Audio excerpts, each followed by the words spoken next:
China is the most populated nation on Earth and home to a booming organ transplant industry. However, over the past decade, reports have emerged that the majority of organs are not sourced from death row prisoners and donations, as stated by officials, but rather from innocent prisoners of conscience murdered on demand. Researchers across the globe are uncovering new evidence that shows the true nature and scale of these abuses. In June 2016, 3 independent investigators jointly published a 680-page report of irrefutable evidence. China, to my knowledge, is the only country in the world where the government-run industrial program kills people and sells their organs. Endless hospitals in here. We go into them in great detail. That we're talking about a very large hospital, endless amounts of transplant surgeons and transplant teams. I was really surprised how high the number was. I mean, as I say, it's multiple between 6 and 10 of the official figures. Hearings were held by the U.S. Congress, the British Parliament, the European Parliament, and the Canadian Parliament. The U.S. House of Representatives unanimously passed a resolution condemning the systematic state-sanctioned organ harvesting from non-consenting prisoners of conscience. China's killing for organs is making a major appearance across media outlets all over the world.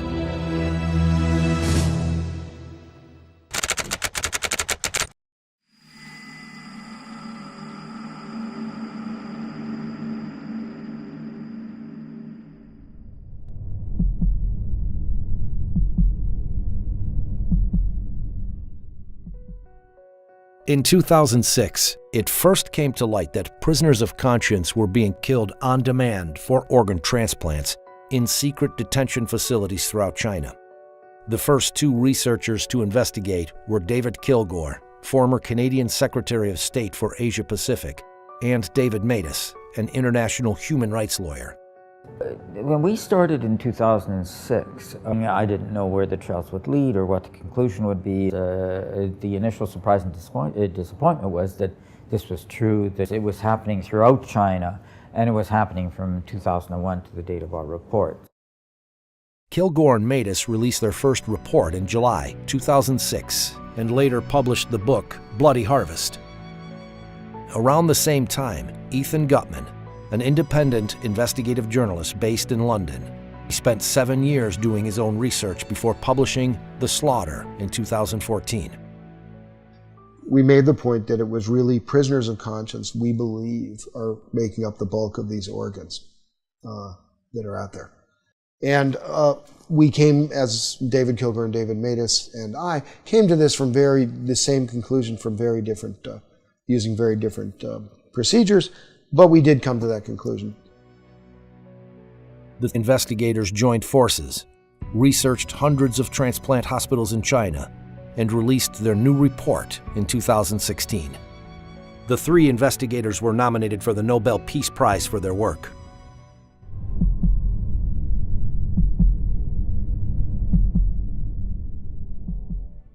Discovering exactly how large the transplant industry is in China and how many victims there have been is difficult. The researchers spent a decade piecing together the evidence. For example, in September 2013, Director Zhu Jiye of the Liver Transplant Center at the People's Hospital of Peking University told China Economic Weekly, "Our hospital conducted 4,000 liver and kidney transplants within a particular year." So we had to cross-check everything. So when we had posted volume numbers, we cross-checked it against staff, against beds, against research publications, against media reports, against the purchase of immunosuppressive drugs. I mean, every which way we could. And what we were able to do by all this cross-checking is develop a consistent picture. And in that particular case, we came to the conclusion that yes, this claim of 4,000 was real. Shenzhen Central Hospital, they have 500 beds. It's actually over that now. 500 dedicated transplant beds. Now, they were claiming in their internal communications at several points to be doing 131% occupancy. What that means, again, 20 to 30 day stay, or what it suggests is they're doing about 5,000 transplants per year. These examples show that China's official claim of 10,000 transplants per year is easily surpassed by just a few hospitals. But these two hospitals are just the tip of the iceberg. The investigators found that more than 1,000 transplant hospitals applied for permits from the Ministry of Health in 2007 to continue doing transplants. That suggests these hospitals met the ministry's minimum capacity requirement for transplant centers it certifies. 169 were eventually selected. If you assume hospitals just operating at the minimums, never mind actual, our actual estimate is closer to 100,000 a year. The researchers found other evidence of a massive transplant system, some of it from Chinese officials themselves. He Xiaoxun, a member of the expert committee of the Human Organ Donation Commission, stated, "The number of transplants increased by 10 times between 1999 and 2000, and further tripled by 2005. That's a 30-fold increase in 6 years." Wu Mengchao, known as the father of liver surgery in China, told the media in 2011, "China now performs the most liver transplants in the world." Since 2000, the entire United States has performed an average of about 6,000 liver transplants a year. This could be matched by just a few hospitals in China. That they had this endless supply of organs available on demand, and the only limit was capacity. And so what you saw after 2001 was this huge building boom. New beds, new wings, new hospitals focused on transplants. And so that the volume, when the system's operating at capacity, increased year by year. The report shows that just the 169 hospitals approved by the Ministry of Health could have performed over 1 million transplants since the year 2000. Many more hospitals were also doing transplants despite not having been certified.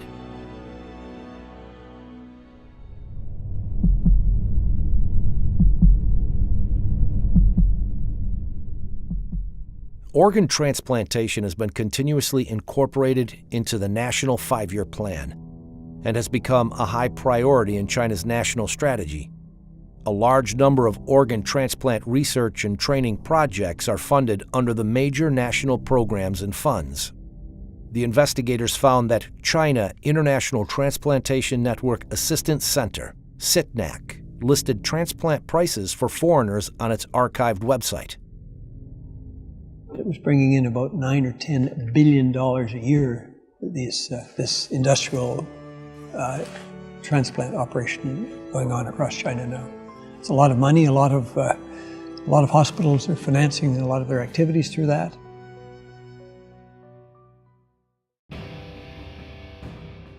They're watched very, very closely indeed by the top leadership. So they're fully aware of this, as well as the fact that Wang Lijun, one of the Bo Xilai, who was a contender for the Chinese presidency, this was his right-hand man. He was the most famous policeman in all of China. Here he is directing organ trafficking. I mean, he had a center which did this. He was given an award for doing this, and specifically for coming up with a new lethal injection method. He did thousands of transplants by his own admission in the award ceremony. He talks about that. CITNAC website stated, "We need to give all of the thanks to the government for the support extended for our completing such a large number of organ transplants every year. This is a one-of-a-kind in the world."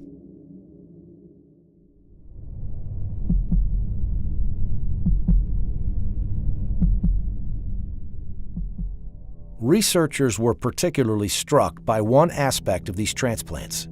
Unlike anywhere else in the world, they were being done on demand. In countries with advanced organ donation and allocation systems, patients must usually wait years for a donor to become available. Yet in China, waiting times are commonly in weeks. The 2006 Liver Transplant Registry report showed that 27% of samples were emergency transplants. That means they found a new liver within days or even hours. It was back in 2005 when a patient of mine who has been on the top list of patients for human heart transplantation, came to me one day and told me that he was told by his insurance company, his Israeli insurance company, to go to China in 2 weeks' time as he was scheduled to undergo heart transplantation. And when I asked him how come such a surgery can be scheduled ahead of time, somebody has to die on the very day of the operation, he said he didn't know, and he went to China and got his heart transplantation exactly on the date that he was promised. One hospital in southwest China claimed to have donors seeking matched recipients, and also promised, in case of failure, we will continue to perform transplants until one is successful. In 2006, a chief surgeon of the Organ Transplant Center at a traditional Chinese medicine hospital published a study of 50 patients at his hospital who had each received kidney transplants 2, 3, or 4 times. Another example that's I can't get out of my head is a man from a country who went twice to China. First time he went, they brought him 4 sets of kidneys, and none of the 4 was compatible with him. 4 months later, he came back, and they brought him 4 more sets of kidneys, until finally the 8th kidney worked. And when we saw him, he was doing fine, but 8 human beings have been killed. In northeastern China, the International Transplantation Network Assistance Center stated on its website, China carries out kidney transplants from living sources. It's completely different from cadaveric kidney transplants in Japan. Because they have a bank of live donors waiting to get a match on the computer. Like some horrible restaurant where you go in and see a lobster and say, I want that lobster, and the lobster's killed. It's a crime against humanity.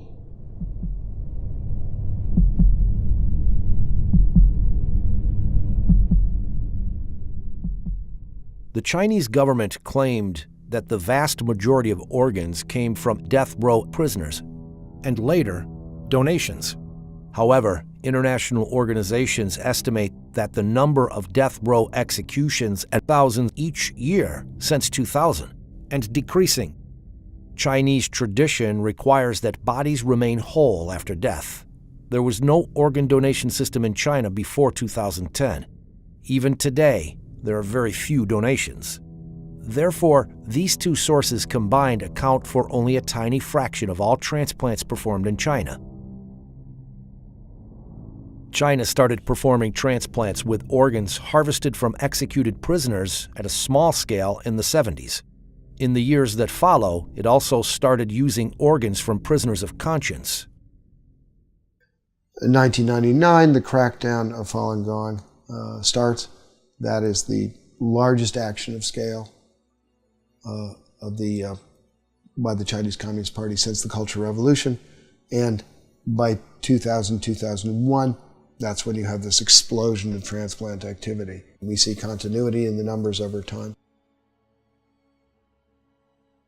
Falun Gong is as I call it, it's kind of a Buddhist revival group. It doesn't have churches and so forth, it doesn't have temples. What it has is sort of common beliefs. These shared beliefs revolve around self-improvement based on the values of truthfulness, compassion, and tolerance. By the end of the 1990s, the Chinese government estimated that over 70 million of its citizens were practicing Falun Gong. Jiang Zemin, the head of the Communist Party at the time, saw Falun Gong's popularity and revival of traditional values as a threat to his rule, and launched a violent campaign to eradicate it in July 1999. Hundreds of thousands of Falun Gong practitioners from all over China traveled to Beijing to appeal to the central government, only to be arrested and tortured. When many refused to disclose their identities to protect their families and friends, they became part of a large, anonymous population held captive by the state. More practitioners were rounded up all across China. This is when large numbers of them started disappearing without a trace.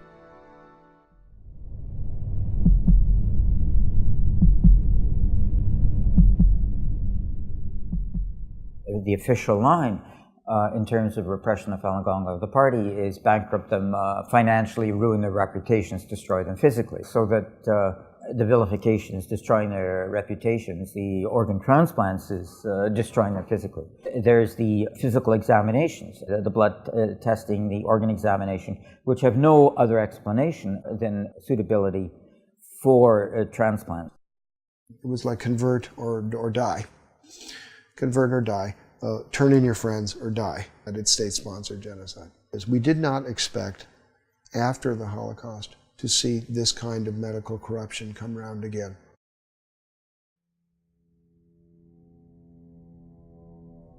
How can doctors, people trained to heal, harvest organs from living people for transplants?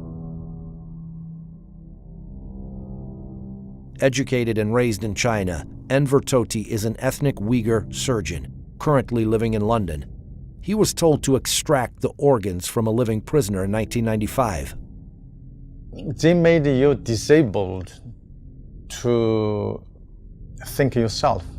My whole body just become a robot, just performed to do what I have been programmed to do. So anybody, if they label it themselves other than communism, the Communist Party or member, then they will be treated as an enemy of the state.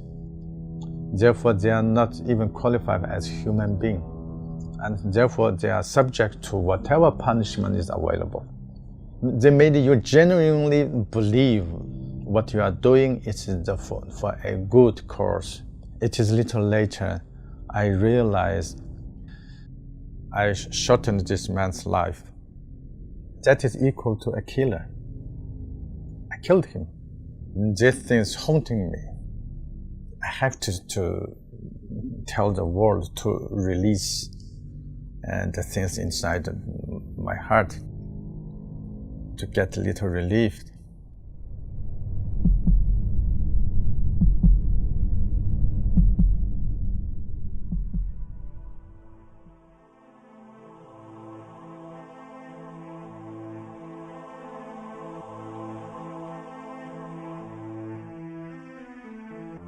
In February 2017, Freedom House, an international human rights watchdog, published its own report on religion in China. It noted that a review of available information regarding organ transplants had found credible evidence suggesting that, beginning in the early 2000s, Falun Gong detainees were killed for their organs on a large scale. It added that the large-scale disappearance of young Uyghur men, accounts of routine blood testing of Uyghur political prisoners, and reports of mysterious deaths of Tibetans and Uyghurs in custody should raise alarm that these populations may also be victims of involuntary organ harvesting. I think, Gina, the first thing before you believe or you decide whether or not you want to believe is you have to learn the facts. The facts are there, the books are there, the research is there. Read it. Once you read it, I'm sure there will be no other way for you but to believe it. And we have to, I'm talking about the physician, have all to be together in order to stop it immediately. Until 2005, we didn't have no law. I found out that Israeli insurance companies and HMOs have been providing reimbursement, full reimbursement for these transplant of Israelis who went to China and got these illegal organs. So together with my friends, we sat down with our parliament, the Knesset, and in 2008, the Israeli parliament has enacted the organ transplant law, which totally bans any reimbursement of illegally obtained organ transplantation anywhere around the world.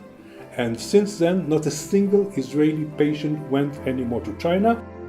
In addition to Israel, Spain, Italy, and Taiwan have passed laws restricting their citizens from traveling to China to receive an organ transplant from an illicit source. The systematic government-sponsored harvesting of organs is a monstrous crime. I strongly believe that the 17-year campaign to eradicate Falun Gong will be seen as one of the great shames of recent Chinese history. Since I've been a student of the Holocaust, I feel that to a certain extent what we're seeing is just a continuation of what we saw there in another form, which is the endless and bottomless depravity of human nature. I mean, there's no limit to the form of evil that people can sink. When I was writing The Slaughter, I sometimes said, oh, I'm writing history, and then at the end of it I realized I wasn't. It was actually still going on. This is a new form of genocide, and it's using the most respected members of society to implement it. This is one of the central tests of our time. We can't avoid this any longer.